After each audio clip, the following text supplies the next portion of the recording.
Պայթունը որ լինում է, այդ վաղտ արդեն միջև պայթունը սկսում եմ զանգել ախորս,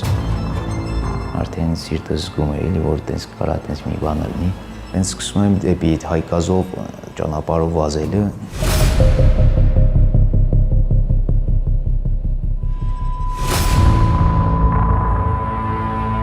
Ու այդ պահին զգացի, որ ինքը չկա, կարծես թե ինչ-որ մի բան ինձանից գնաց, կես, ոնց որ հոգուտ կեսը, մարմնիդ կեսը գնա։ Այս ակտո։ Վազքով 2 քայլ եմ հասցնում պայթունից, հետո այդ պանելները ոտերից տակ բլում է, ընկնում եմ արդեն կրակ էր, չէի տենում ինչ կա չկա։ Անկախիզնից էլի կրակից աչքերից փակում եմ, շունչ սպահում, ու փորձում եմ սողալով դուրս գա։ Երևի վարկյան է տևել, թե չէ, որ երկար մնայի այդ կրակին ինձ թվում է, սարազու բան հետ կգնեի մեջ էլի կարեր։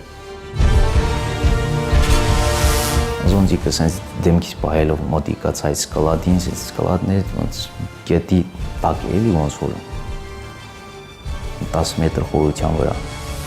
Սենց պատի այս զոնտիկը պահած դեմքից որ չվարվի էլի սենց մոտիկացա սենց պատի ներքևը նայի տեսնի։ Տենա մեջը լիքը մարդիկ էլի դիակներ կեսը սաղ կեսը որ մի ահավոր վիճակ